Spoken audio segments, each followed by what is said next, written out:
در ناحیه واسه در سمت بهتر گردانیدن وضع اکولوژی محیط زیست کبریزار نمودن کوچه و میدانها کارمندان کارخانه فری دولتی خوجگی و منزل کمونالی ناحیه واسه سهمی ارزنده میگذارند. کارمندان این کارخانه در 10 روزه دوم ماه اکتبر گلبوته‌های مطابق با فصل سرما شنانیده برای موسم نو نیال شنانی خاک زمین را نرم می‌نمایند. نیال‌هایی که سال گذشته از طرف کارمندان این کارخانه در گلگاه شنانیده شده بودند همه‌شان در حال افزایش قرار دارند. هر سال در همین ماه اکتبر همین گل‌هایی که نازل می‌بینید در همین جای اینا گل‌های اینا حاضر هستند در انکشاف هستند همین گل‌ها را در ماه اکتبر کار بودیم امسال همین را در ماه اکتبر اینا باز همین گل‌های همین خیلی پوشیده سیم این در زمستان یا انکشاف یافتن میگیرن در ماه اپریل همین خیلی گل میکنن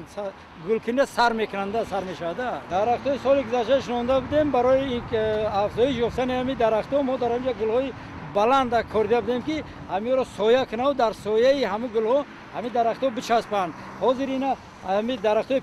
شنوندگیمون قریب 100% همش چسبیدگی است یگان درخت قاق شدگی نیست درخت پر نشوندگیمون در سایه هم خیلی آب تامین کردیم لیکن همین سایه در سایه همین گل‌ها همین اینا همش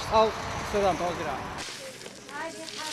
کرما فصل خزانریز است. در این موسم زمین‌ها پر از برگ درختان می‌گردند. برای سری وقت روبوچین کردن برگ درختان از راه‌های محلی بین دهات‌ها در جمعیت دهات به نام عبدی عوضов با اقدام کمیته محلی دهه گل‌آباد حشر عمومی گذرانده شد.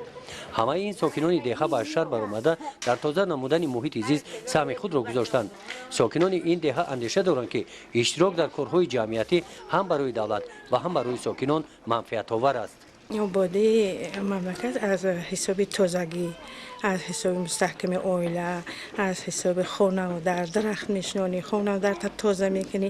مثل تربیت فرزند و همه همی آبادانه اویلا پایه مستحکم دولت میشه همه مثل غیرت میکنی حرکت میکنی هر یک انسان خودش خود چکی حمایت کردن بگیره و اما اویلا شکی مستحکم کردن بگیره و مثل در خونهش تازه کنه درخت بشنونه انا مثل چسکای نزدی حولی گشته یگون چی بکوره که برای فرزندش در کار میشه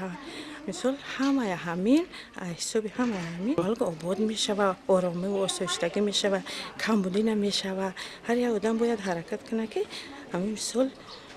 غیرت کوشش کنه که خودش خچه حمایت کردن بگیره آهسته آهسته دولت آباد شدن رفتن میگیره.